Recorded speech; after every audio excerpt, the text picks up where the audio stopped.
Jazz get a nice win against the Brooklyn Nets. Let's talk about it. It's the Hoops Nerd Show.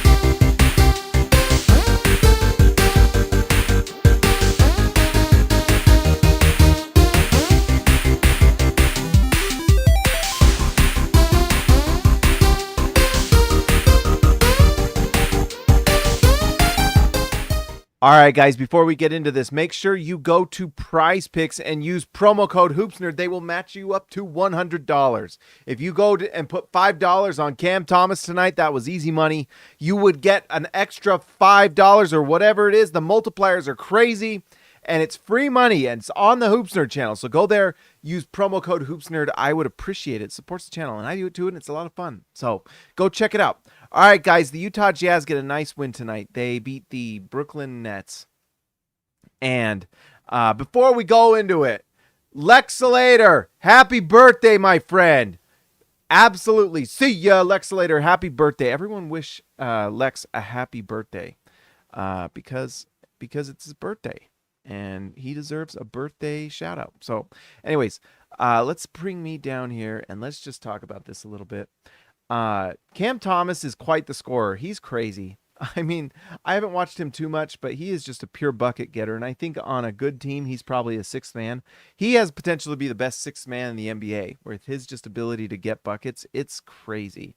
But this Brooklyn Nets team is just a team of parts that don't seem to quite fit together quite perfectly. I mean, they've got a mix of these guys that you want to have, like Mikal Bridges and Cam Johnson are both kind of big wings that shoot the ball really well. But they don't really have that dominant playmaker that they had in KD that got traded away. And so I don't know how they're going to do that, if there's any way they could get that. But they'll be interesting if they ever do.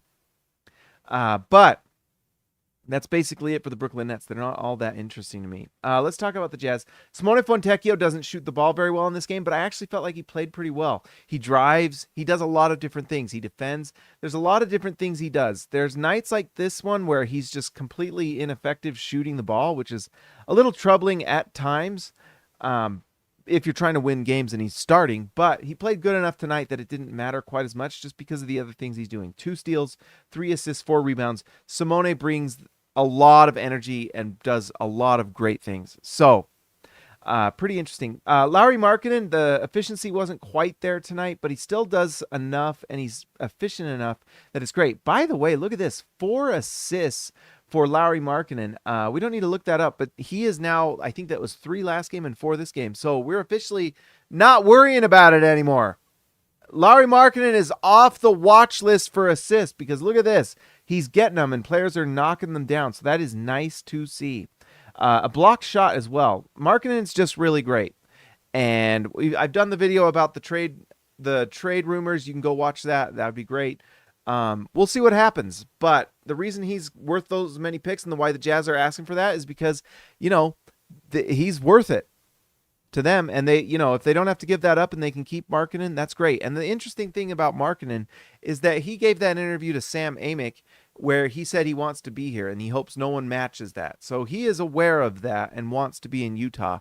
And I kind of get the feeling he might be in on the long-term rebuild. So who knows? But anyways, Markkanen's great, and he showed it tonight. I mean, the efficiency wasn't quite what it is normally, but, you know, it's 1-3 that it normally goes in.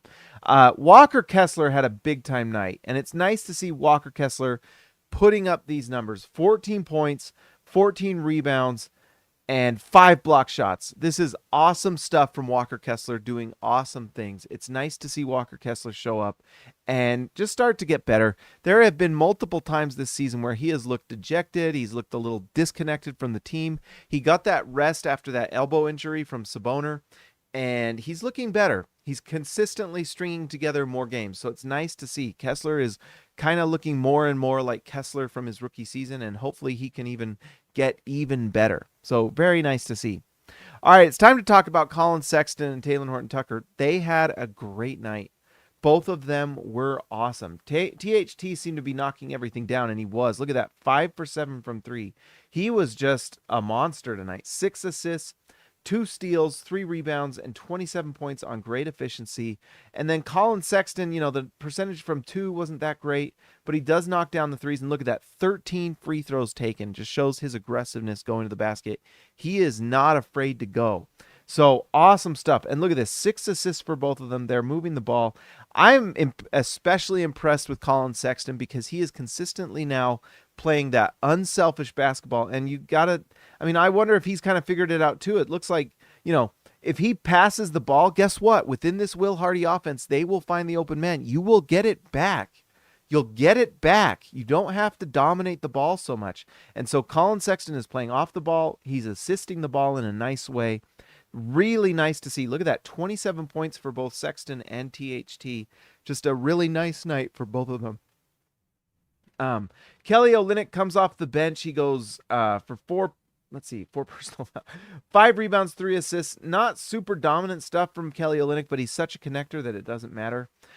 Chris Dunn has played better recently. I mean, I don't know if he's rotation level every single night, but he certainly comes out and he plays as hard as he can defensively. And look at this, 5 assists. He does some just nice things while he's on the floor. And of all the players on this Jazz roster, of all the end of the bench guys, I hope Chris Dunn stays the longest because the demeanor is there. The leadership is great. He's just a great player to have on your team. Ochai Agbaji, look at this. 6 for 10 from the field. He goes only 1 for 5 from 3, but this is promising stuff. He had that one pull-up mid-range shot.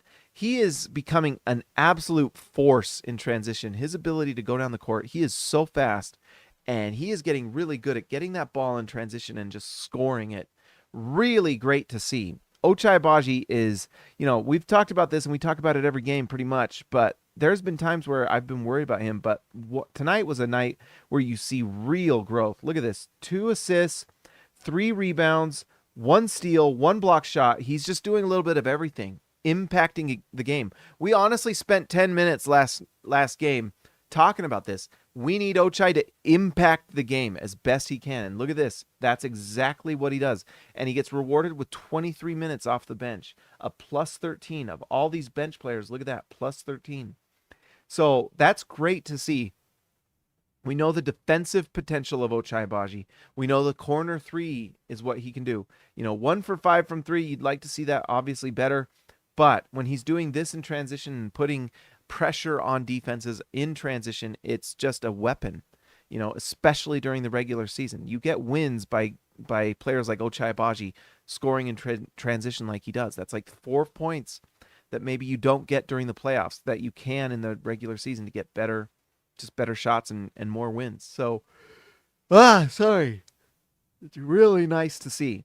All right, so John Collins, he had a really nice night tonight, and one of the things that was interesting is he comes off the bench after coming off the injury list.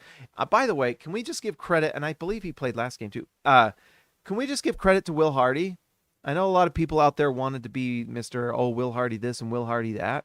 He is willing to change lineups every single night. And John Collins, who I think most people figured was going to be just kind of penned in as the starter with this front court, comes off the bench, and it went well. He plays basically the center position off the bench, and he goes 11 points, 3 rebounds. He knocked down 3 for 4 from 3 tonight. Nice to see. A plus 5. That is Will Hardy looking at just all the different players and making adjustments, and he's willing to do it. We as Jazz fans, you've got to be so used to the past where it would just be things would be set in stone.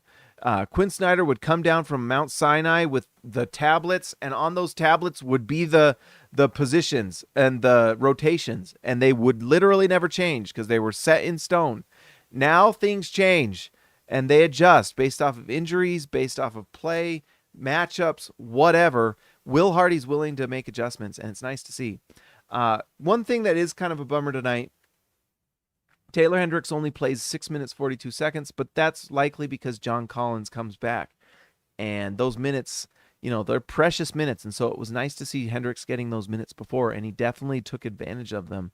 But with John Collins back, he may not get quite as many.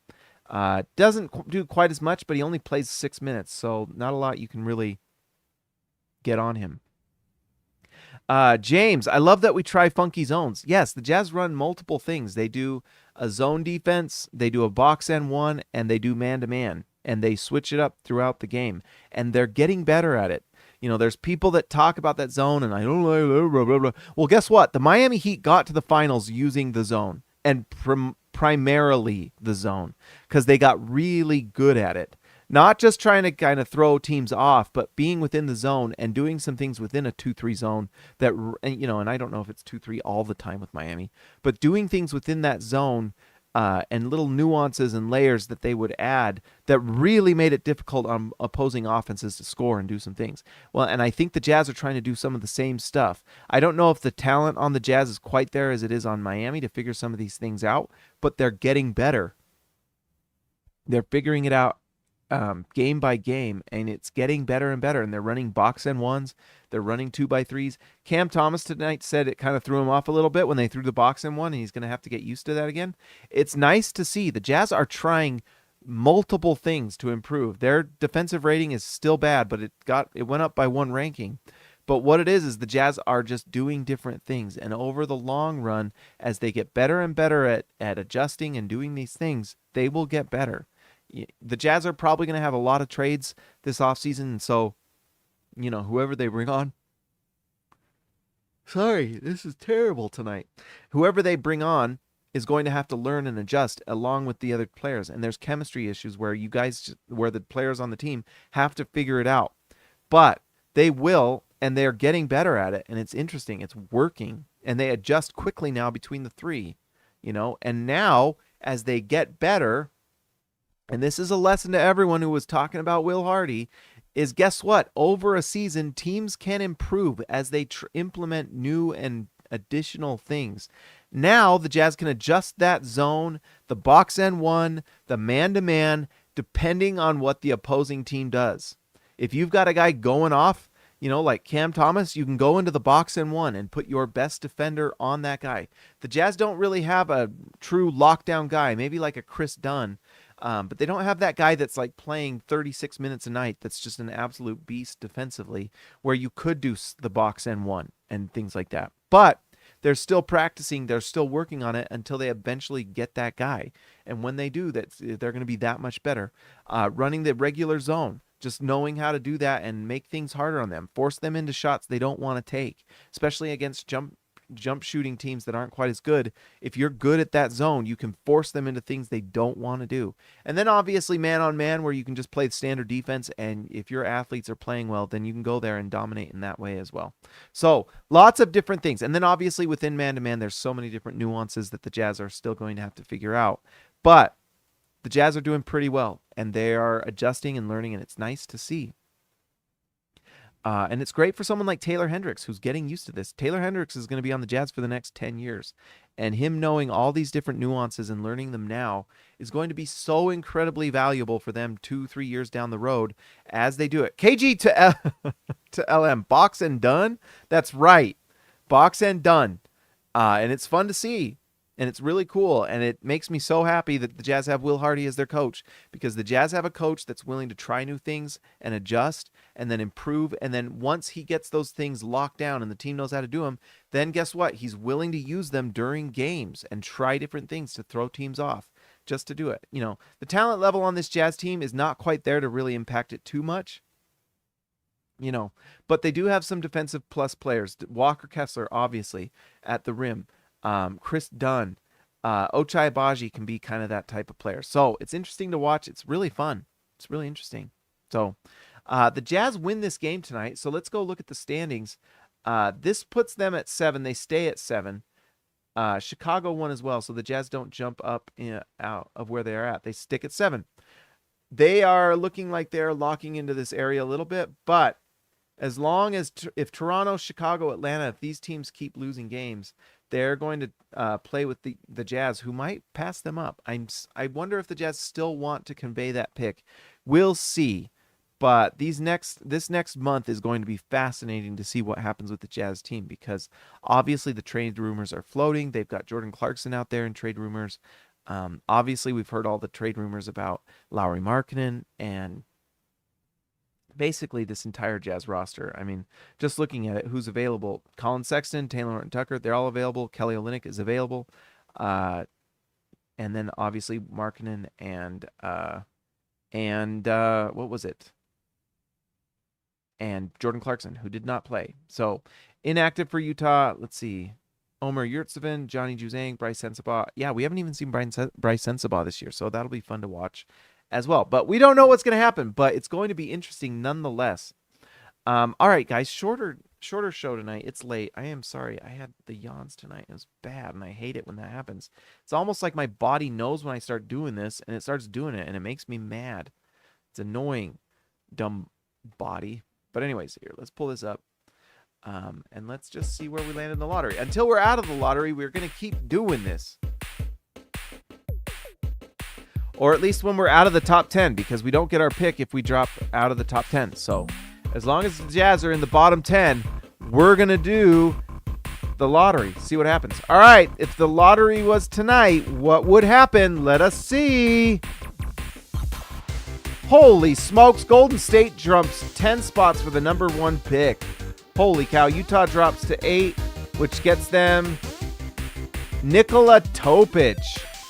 Oh my gosh, Isaiah Collier drops to 7 in this one? That's crazy. Stephon Castle is rising, no surprise. All right, nice night. Oh, by the way, I miss Keontae George a lot. Does anyone else miss Keontae George? Because I sure do. All right, guys, it's a short one tonight, but it was fun. I want to give a shout out to our All-Stars and our newest All-Star, Danger FC. Let's do it. Let's give a shout out to Danger FC, Christian House Money to Haas, Dirty Jazz Car Wash Channel, The Outlaw, Jesse James Nelson, Joshua Hansen, the Danish Destroyer, Ryan Perry, the Legend, Ezekiel Arecibe, the Man from Down Under, Yes, Jake C. Can, See Ya, Lexalator, Built Ford Tough, Alexander Tufts, Jorge Arrizaga, mi amigo de abajo, Jordan the Goat Best Roll, TGD, Total Game Domination, Tyson Price, The Price is Right, Austin R. Grant, Editor Extraordinaire, KG to LM, Keontae George to... Is it Lauri Markkanen? All right, we changed it again. I didn't notice that. It used to be KG to CB. All right, KG to LM. Patrick Kubo, the Connoisseur, and Robert Hall of Fame. Guys, if you haven't already, like and subscribe to the channel. I will talk to you next time.